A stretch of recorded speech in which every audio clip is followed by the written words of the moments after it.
I'm back. And I am too. Hello. Hi. Hi. What's your tag, by the way? I don't play Melee. Oh, okay. But my League 1 is Crap in Pants. Oh, Crap in Pants. That's a good tag. No, okay. yeah. I'm here because my boyfriend wanted to come today. Oh, and I am nice. supporting. So, Nice. But also I really love watching, even though I don't totally understand what's going on. That's okay.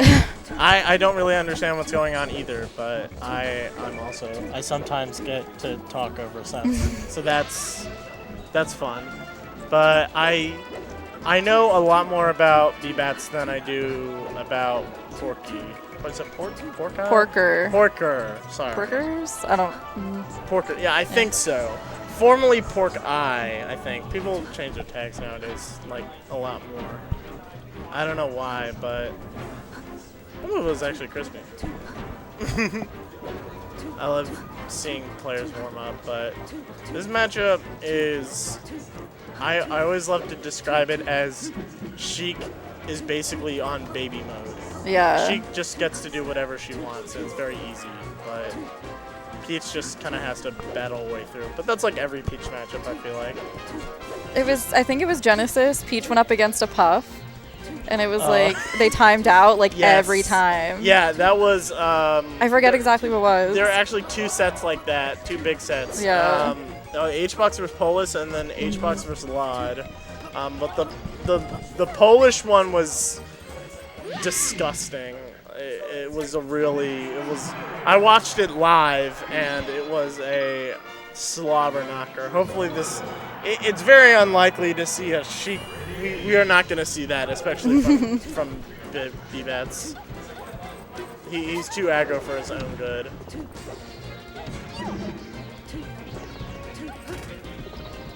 He does a lot of just like, he just runs at people, and that's just mainly his style. And you think at this level, people would just be like, oh yeah, no, I get to just I can just wave dash back and do yada yada yada, but it just doesn't work. It's somehow he just gets to keep doing his Bbatts stuff, and it still works. Drop all my shit. What's your point? Yeah, I don't know who we're hearing on the mic. Someone's coming in.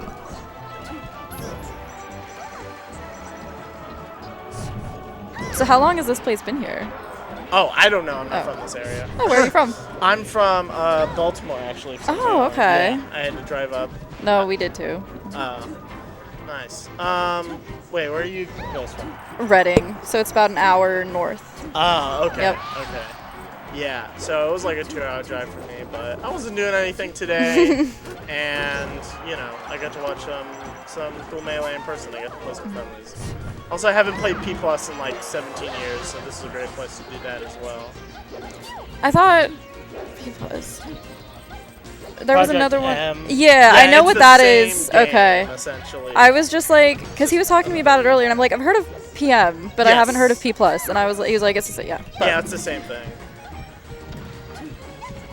Bbatts was talking about how he's gonna win, how he's gonna have to win all three brackets, singles, doubles, and P+ singles to go even. So he's on his grind today.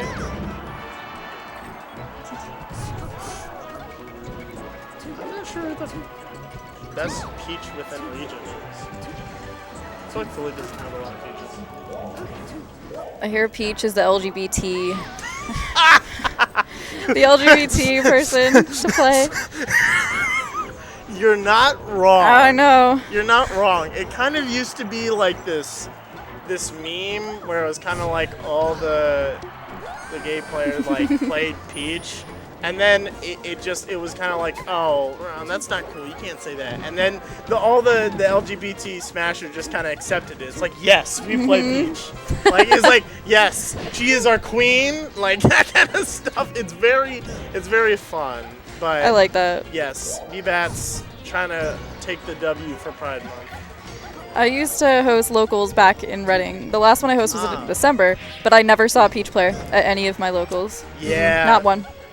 Peach is definitely a tough cookie to crack. Yeah. I saw a lot of Falcons. I saw a lot of Foxes. Yes. And I saw one Zelda that was pretty good. A But Zelda? Not even a Sheik? Just a Zelda? just a Zelda. Wow. You do not see very many of those. No, I know. at That's all. why it stuck in my head. And they wiped a few people, but then there were 2 or 3 guys that we had that were also wiping, and that was that. But Yeah.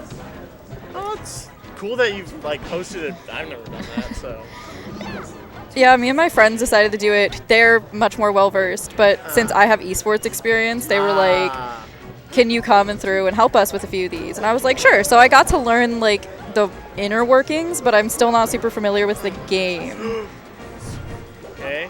All right. Last talk. I'm gonna talk about the match for at least 2 minutes. Go ahead, go ahead. No. I always feel like when I'm doing, just like chatting on the mic, there's kind of a joke about like, oh my god, I can't believe the TOs put the game audio over this podcast. But I'm gonna try to not do that as much. I think that's it. But you said you have esports experience, so you played League, right? I played for my university. Oh, that's dope. Yeah, I had to quit to focus back on school. It was taking up too much of my time, but That's unfortunate. But yeah. that's cool that like more esports, like general stuff, I feel like is getting into Melee. That's always fun to see. We tried to have a Smash team, and or even like just players to sponsor, and there weren't enough people interested. Yeah, it's definitely, in terms of like university, it's not as like, you can't, it's not like, for instance, like, Fortnite or even League, where it's just like people who just play the game Yeah. can just like join it. Oh yeah, I play the game. I can join the esports team or whatever, right? It's like you're either playing Melee as an esport or you're not playing it at all, and that's the thing. And Ultimate is not even like that in the same way that Melee is. Ultimate's competitive scene is entirely different Yes. and it's just like we had both Melee and Ultimate, and just the air even between the competitors. It was just, that's I'm not making a smelly Smash player joke. I'm just saying like Ultimate was. There was less tension. Like people weren't freaking out. Like when Tim plays, he's like, really, really into it. Not that they don't take it seriously, but it's much less like. It hasn't been around long enough for people to hone their craft the way that Melee players have. I get that, yeah. I guess you could say people are like less sweaty.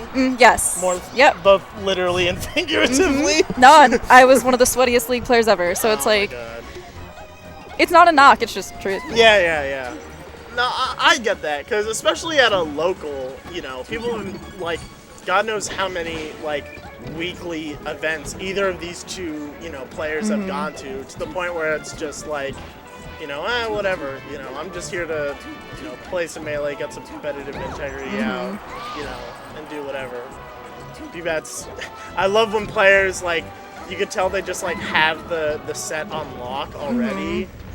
They barely edge out game 1, and then they, like, it's a very not close game 2. That's, like, the top player classic. And then, oh, man. But already shaking his head, like, I didn't get that first time. I got killed there. It's a classic. But, no, I'd agree with that. I think also Melee, unfortunately, gets wrapped into Ultimate's bad, thing. Because, like, I've never had a smell issue at a Melee tournament. Like, even a general Smash tournament. But I can understand, like, how or why it would be that. I have. You have? I have, but Okay. I think it's different when we're in a very enclosed basement. Oh, So God, like I you can't can, imagine. yeah. So, I mean, I also used to compete in like Magic the Gathering and like Yu-Gi-Oh. That was worse. I feel can like imagine that that was the being worst. worse. That doesn't get as bad of a rap as it should in the smell Yeah. department.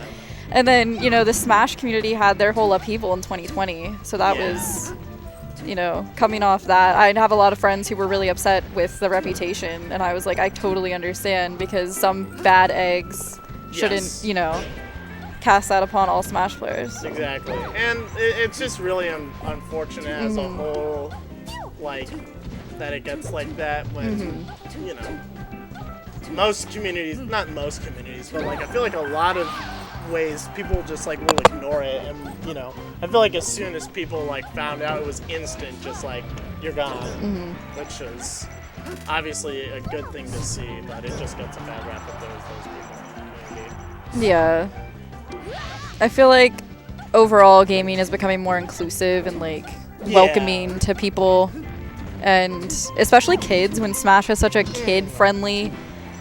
Well, not this particularly, but like overall tournaments tend to have like my locals, like we had high schoolers and like middle schoolers to the point, like where it kind of stimulates that interest in the competitive scene. Yeah, Smash is obviously like a game for kids, and I think like esports in general are going to continue to get older until it's about the same way that like sports are now, like I hope like so. basketball, just because like the way sports are interested is like you play football or like basketball in the yard as a kid, and so that's the sport you're most naturally gonna play. But now it's kids are playing video games now, so it's like of course I'm gonna want to watch esports now because that's the game, that's what I'm most familiar with. Not that like I love basketball, but I think it's gonna become more like as a mainstream thing.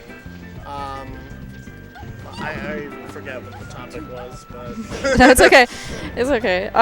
We only had our esports team formed last fall semester, so fall 2021 was when my university formed it, and I thought that's pretty late because I feel like it has been up and coming for years and years and years. Like I started playing League in season 3, and esports was really growing at that point, and I was seeing colleges offer scholarships and things like that. We only just started that this year, so I'd love to see Smash get its reputation built back entirely to the point where we can also see that become more popular within universities.